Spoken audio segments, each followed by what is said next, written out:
Hi, it's Miss Melissa with the Oosterhout Free Library in a Thanksgiving edition of Book Bites.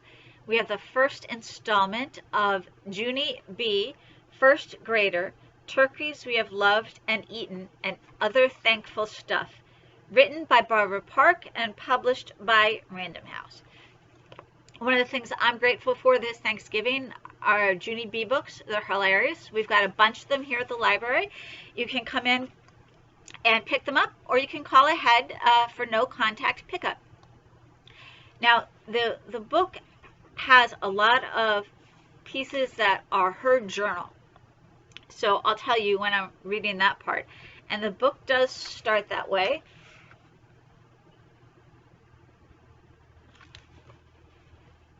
One, contest.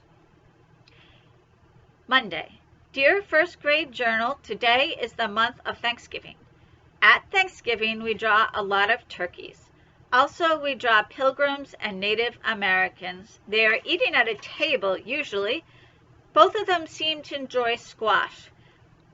I do not actually understand pilgrims. Their costumes look hot and sweatish. This week, Room 1 is making a list of the stuff we are thankful for. After we get done, we will put our list in a school contest, and the school with the bestest thankful list will win. Also, we are having a Thanksgiving feast on Wednesday. Our families get to come to school. Thanksgiving is a lot of work. Your friend, Junie B., first grader. I closed my journal and thought about squash. Look, I said out loud. I hate squash. May did a frown. Hush, Judy Jones, can't you see I'm still writing? She said. May is the girl who sits next to me. I'm not thankful for her.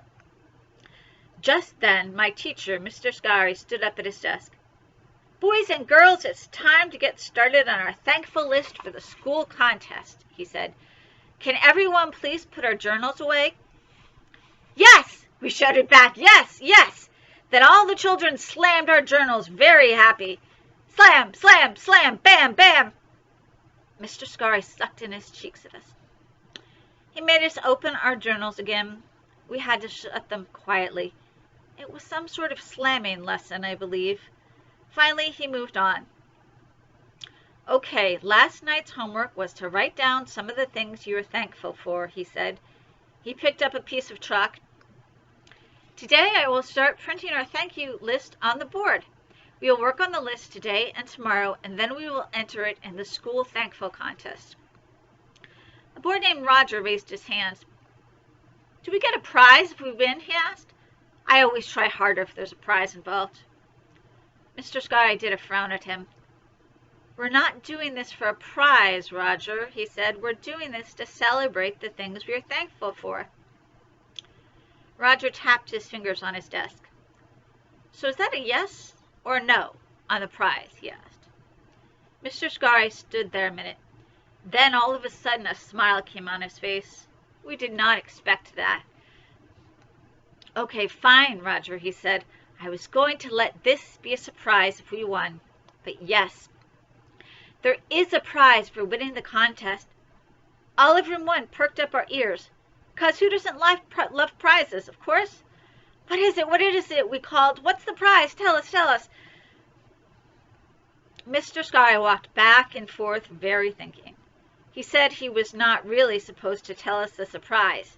But then, he did a wink, and he told us anyway. The winning class will get a homemade pumpkin pie, he said. He smiled real big. And here's the best part. The pie will be made by our very own lunch lady, Miss Gladys Gutzman. After that, all the children just sat there. We didn't say any words. Instead, our faces turned kind of sickish, and we slumped way down in our chairs. Finally, I raised my hand. Pumpkin pie makes me vomit, I said. My friend Herbert nodded. Me too, he said. Pumpkin pie makes me vomit too. Me 3, said my other friend named Shirley. Me 4, said a boy named Lenny. My grandmother's pumpkin pie sits in my mouth like a big wad of goop glop. Roger looked at Mr. Sky. A prize that makes us vomit doesn't seem like much to shoot for, he said. Mr. Scarry sat down at his desk and he rubbed his head. "Okay, let's just forget about the pie," he said. "Really, this contest is not about winning a pie. This contest is about appreciating all the wonderful things in the world we're thankful for." He looked around the room. "If we're lucky enough to win, the real prize is how proud we'll be doing our best," he said. "A first-grade class has never won this contest before, but I think this class has a great chance. You're definitely the most creative first graders I've ever had." Roger stood up. "Now I believe," he said. "My brother Rodney was in your class last year, and Rodney is a dolt." Mr. Scarry closed his eyes. Then he rubbed his head more. This was not going to be a good morning, probably. Chapter 2. Some Thankfuls. Mr. Scarry moved on again. "Okay, boys and girls, let's really get started now. If you'll please take out your homework papers, we'll begin sharing our ideas. Who would like to go first?" I quick pulled out my homework. Me, I shouted, because I have 4 excellent thankfuls, and I'm not even kidding. Then I sprang up like a spring, and I started to read my thankful list. First, I'm thankful for the turkey I love at Thanksgiving. Second, I enjoy the gravy. Plus 3, number 4, I'm thankful for the kind of cranberry jelly that comes out of a can. Only even when you take it out of the can, it still keeps looking exactly like the can. I looked at my teacher. That stuff is magic. I do not know how farmers grow it in that shape. Mr. Scarry looked at me for a real long time. I looked back at my list. "Oh, and here's my favorite one of all," I said. "I'm thankful for the kind of biscuits that come in a tube, and then you bash them on the counter, and then they come exploding out, and everyone jumps. Plus, also, my brother Ollie starts to cry." I grinned real big. That is just a fun bunch of biscuits. My friend Herbert jumped out of his seat. "I can't believe it, Junie B. I'm thankful for those biscuits, too." He quick grabbed his homework paper and held it up. "Look, see? It's right here on my paper. Exploding biscuits." After that, me and Herb did a high five and a low five and a medium five. Also, we did a fist bump. Fist bump is when you knock your knuckles together. Sometimes it can be painful. May threw back her head at us. "Oh, no, she said. "That cannot be true. Both of you did not write that by yourselves. You copied each other. I know you did. Who in the world is thankful for exploding biscuits?" All of the children thought for a second. Then, one by one, they all started to shout. I am too," they shouted. My friend named Sheldon Potts sprang up from his chair. "Me too," he called. "One time I ate 6 exploding biscuits right out of the tube, and they weren't even cooked yet." All of our eyes popped out of our heads, because that was the greatest exploding biscuit story we ever heard. We looked back at Mr. Scarry. His eyes were stuck on Sheldon. "You're a fascinating little boy, Sheldon Potts," he said. "Yes, I know, you keep telling me that," said Sheldon. Mr. Scarry smiled. Then he turned to the board. He wrote the words, "Thankful list." "Okay, Junie B. How about you pick out your 2 top favorites? Then we'll start the list off with them." I stared at my paper, very thinking. Then I told him my 2 favorites, and Mr. Scarry printed them on the board. 1, cranberry jelly in a can. 2, exploding biscuits. He took a step back. "Well, just as I thought, we're off to an interesting start," he said. He turned back to room 1. "As we continue, if you've brought a long list, please just pick the 2 things that you're most thankful for, okay?" "Okay," we shouted back. My friend Lenny waved his hand to go next. "All right, Lenny, your turn. Tell us the number 1 thing in your life that you are thankful for." Lenny yelled it out. "Nipsy Doodles," he said real loud. "I love Nipsy Doodles." Mr. Scarry's face went funny. He did not move for a minute. Then finally his eyebrows raised to the top of his head. "Nipsy Doodles, Len?" he repeated, kind of quiet. "Really?" That's the number one thing in your life that you're thankful for? Nipsey Doodles? Lenny nodded. Then he checked his homework just to be sure. Yes, he said, Nipsey Doodles is number one. He smiled. They're a tasty little cheese snack unlike any other. Mr. Sky nodded very slow. Yes, I know, Lenny. I've heard the commercial, and I'm sure they're very tasty, but just out of curiosity, what's number 2 on your list? Lenny's face started to beam. Number 2, rainbow sprinkles, he yelled. All of room 1 started to clap, because the whole world loves rainbow sprinkles, of course. Mr. Sky didn't move again. Then finally he picked up the chalk and he added Lenny's 2 thankfuls to the list. 3 Nipsey Doodles, 4 rainbow sprinkles. He stepped back and took a big breath. Alrighty, let's take another look at what we have so far, he said. We have 4 delicious food items, don't we? But just remember, there are other things to be thankful for, right? Right, boys and girls? Right, we said. We thought and thought. Like what? We said. Mr. Sky chuckled. Well, for one thing, in our country, we're lucky to have freedom, he said. Freedom is one reason the Pilgrims came to America. He looked around the room. Did anyone put freedom on your thankful list? All of the children looked at their lists. Then everyone shook their heads no. Roger stood up again. We're only 6, he said. We don't really have any freedom. He thought for a second. I'm not even allowed to cross the street by myself. Me neither, said Shirley. I have to stay in my own front yard. Jose raised his hand. I have to go to bed at 7:30, and half the time it's still light out, he said. Herbert stood up too. Well, wait until you hear this one.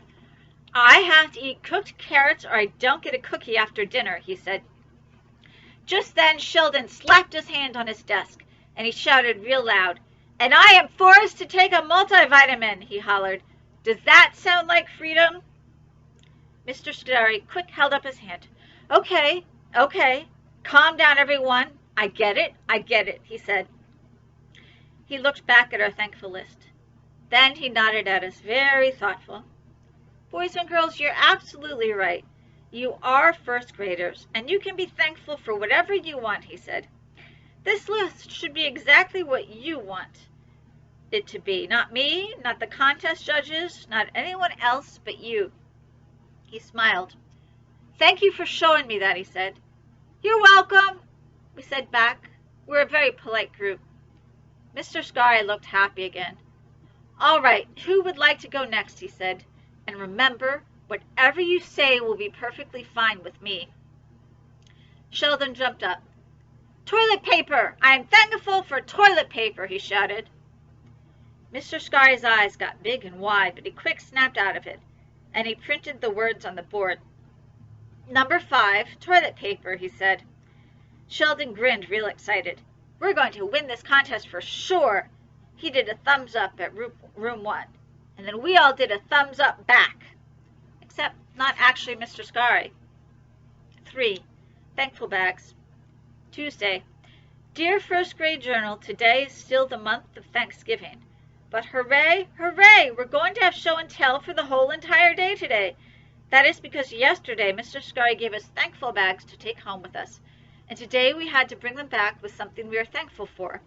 We are keeping them a secret until show and tell. I brought something that I love very much. Here's a helpful hint. It is not my brother Ollie. Your friend Junie B., first grader. I put down my pencil and I looked around the room.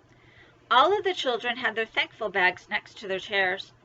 Some of the bags looked empty-ish, and some of them looked foolish. My thankful bag looked middle-ish. I picked it up and put it on my desk. Then I leaned over, and I tapped on May's arm. My thankful bag is middle-ish, I said real pleasant. May did not pay attention to me. I tapped on her arm again. You're probably wondering what is in my bag, but I cannot tell you on account of how it has to say a surprise until show and tell. May turned her back on me. This time I tapped on her head. "Helpful hint, it is not my brother Ollie," I said. Just then May exploded out of her seat and she tattled really loud. "Mr. Scarry, Junie Jones will not stop bothering me," she hollered. Mr. Scarry frowned his eyebrows at me. I waved my fingers very friendly. "Hello, how are you today?" "I'm fine," I said. "I was just showing May my thankful bag." I held it up in the air. "It is middle-ish," I said. Mr. Scarry kept on frowning. I put my bag on my desk and I folded my hands very polite. "Okay, I guess that about wraps it up," I said. Mr. Scarry got a teensy smile on his face. Sometimes he enjoys me, I believe. Pretty soon he stood up at his desk and he clapped his loud hands together. "Okay, boys and girls, it's time to get started with our own very special day of show and tell. Please put your journals away and arrange your chairs in a circle." We slammed our journals shut. Slam, slam, slam, bam, slam, slam, bam. Mr. Scarry sucked in his cheeks at us. We quickly opened our journals again and we shut them very quiet. After that, we put our chairs in a circle and we got ready for a whole entire day of show and tell. "Woo-hoo!" I said to Herbert. "This is a dream come true, a whole entire day with no learning." He laughed and clapped. "I wish every day had no learning," he said. "Me too," I said. "If every day had no learning, school would be a lot more popular."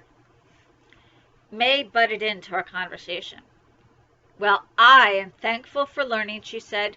"There's nothing better than I like learning, learning, learning." After that, she started to skip around her chair. I did a glare at her. "Here's a suggestion," I said. "Why don't you skip on home?" May stuck out her tongue at me. There was no need for that, I believe. Just then, Mr. Scarry clapped his hands again. "Okay, everyone, make sure you have your thankful bags at your chairs and please take a seat." All of us got our bags and sat down. "Good job," he said. "It looks like we're ready to begin. I can't wait to see what kind of wonderful things you're thankful for." He pointed to Roger. "Roger, would you like to start us off?" Roger's face looked sickish. "Why?" he said. "Why me? I didn't even raise my hand." Mr. Scarry smiled. "I know you didn't, Roger," he said. "I just thought you might like to start us off, that's all." Roger did a gulp. "Oh," he said. "Well, I wouldn't." Mr. Scarry stopped smiling. "Okay, it wasn't really a question, Roger," he explained. "I would like you to go first." Roger's face got sweaty on it. He just kept sitting there. Mr. Scarry crossed his arms at him. "Roger," he said, "we're waiting." Finally, Roger did a deep breath. Then he stood up real slow and he picked up his thankful bag. It looked empty-ish. Well, mostly I'm just thankful for this thankful bag," he said. He held it out in front of him and he gave it a little shake. "I don't know why I like this bag so much, but I'm just really, really thankful for it." He did a pause. "The end," he said. Then he quick sat back down. Mr. Scarry frowned. "Really, Roger? Seriously," he said, "in your whole life you're only thankful for the plastic bag I gave you yesterday? That's it?" Roger stood up again. "Oh, well, no, I mean, I'm thankful for other stuff, too," he said. Mr. Scarry raised his eyebrows. "Like?" Roger's face got stress in it. Like. He quick looked all around himself. Then all of a sudden he stretched out the bottom of his t-shirt. "Like this t-shirt I am wearing," he said. "I am very, very thankful for this t-shirt." Roger's face got sweatier. "This t-shirt is, he looked at it harder. "White," he said finally. Mr. Scarry nodded real slow. "Yes," he said. "We can see that, Roger." Roger kept stretching his shirt. Then he turned up the bottom and he read us a tag. "Machine wash warm lay flat to dry," he read. After that, he stretched out the back of the neck, and he read us that tag, too. Boys size 6 to 8, he read. Made in... Mr. Scarry quick held up his hand. That's enough, Roger, he said, very sternish. Roger kept on standing there. Honduras, he said. Mr. Scarry snapped his loud fingers. Roger sat down. Show and tell was not off to a good start. Chapter 4. Diving. Mr. Scarry stared at Roger a real long time. He said they would talk about this later. Talk about this later is the school word for getting yelled at when there's more time. Roger slumped way down in his seat. After that, Mr. Scarry looked back at the class. Okay, everyone, we're going to continue now, he said. But this time, please raise your hand if you actually brought something to show. Lucille sprang out of her chair. I did, she hollered. I brought the best thing you ever saw. Then she reached down and she pulled a big, giant purse out of her thankful bag. Wait until you see this, children, she said. I brought something that everyone in the whole world is thankful for, and I have lots and lots of it. After that, she turned the big, giant purse upside down, and wowie, wowie, out came money, shouted Lucille. Money, money, money, I'm thankful for money. Room 1 did a gasp at that sight. Then all of our mouths fell open at once, and our eyes got bigger, and then, bam, we dived for it.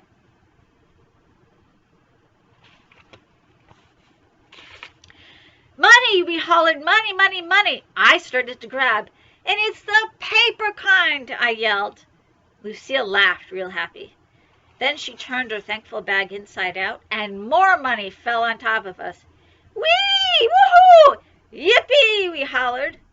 Mr. Scarry was hollering too, I think, but it's hard to hear your teacher when you are money diving. Finally, he raised his voice to a louder level. It was the level that means business. Go back to your seats, he hollered. Now. Everyone stopped grabbing, and they hurried back to their seats speedy fast, except for not actually me. Instead, I kept on sitting on the floor, because I had a teensy problem. Mr. Scarry glared his eyes at me. Junie B. Jones, did you hear me? I said, go back to your seat. I nodded real nervous. Yes, I said, only I have a teensy problem. I pointed at his shoe. You're actually standing on a 5er, so if you could just lift up this one shoe right here, I can get my money and be on my way. I tapped on the floor the foot he should lift. Then I waited and waited for it to move, but it did not actually budge. Instead, yikes, I felt myself getting lifted off the floor, and I got carried right back to my seat. Mr. Scarry sat me in my chair. I smiled real twitchy, and I smoothed my skirt. Okie dokie, I said. I believe I will just sit here now and behave myself. Mr. Scarry kept on standing there. I waved my fingers to him. Alrighty then, have a good day, I said. He took some deep breaths. Deep breaths are what teachers do to keep from screaming. Room 1 stayed quiet as a mouse. I could hear Mr. Scarry's nose whistle, but now was not the time to tell him he needed a tissue, probably. Finally, he finished breathing. Then he picked up Lucille's big, giant purse. He went around the circle and he made us all put her money back. Sheldon hung his head. I'm sorry, he said. Free money makes me cuckoo. Herb nodded.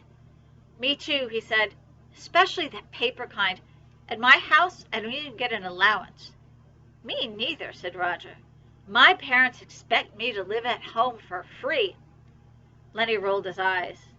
Oh, well, I get a whopping quarter for taking out the trash. Seriously, that's it. 1 quarter. Mr. Scarry snapped his fingers. That means knock it off. After that, all of us stayed quiet while Mr. Scarry went to the board. He stood there very thinking. Then, finally, he picked up the chalk, and he added money to our thankful list. After he finished, he took Lucille by the hand, and he walked her to the door. "Boys and girls, Lucille and I are going to take her money to the office for safekeeping," he said. "While we're gone, I want you to all stay in your seats, and I want you to think very, very hard about what just happened here." He narrowed his eyes at us. "I think we all know that Lucille's family is wealthy, and we're all very happy for her, but there are lots of things to be thankful for besides money. Right, Lucille?" he said. "Right," she said back. She shook her head in the air. "I'm also thankful for my shiny, gleaming hair." Then she kept on shaking it until Mr. Scarry said, "Please stop." He looked at her. "Believe it or not, Lucille, there are plenty of people who don't have money or shiny hair, but they are still very happy." Lucille fluffed herself. "That's just nuts," she said. Mr. Scarry pulled her out the door. So that's the beginning of our Thanksgiving story. Next time on Book Bites from the Oosterhout Free Library, we'll have section 2, and you won't believe what else they're thankful for.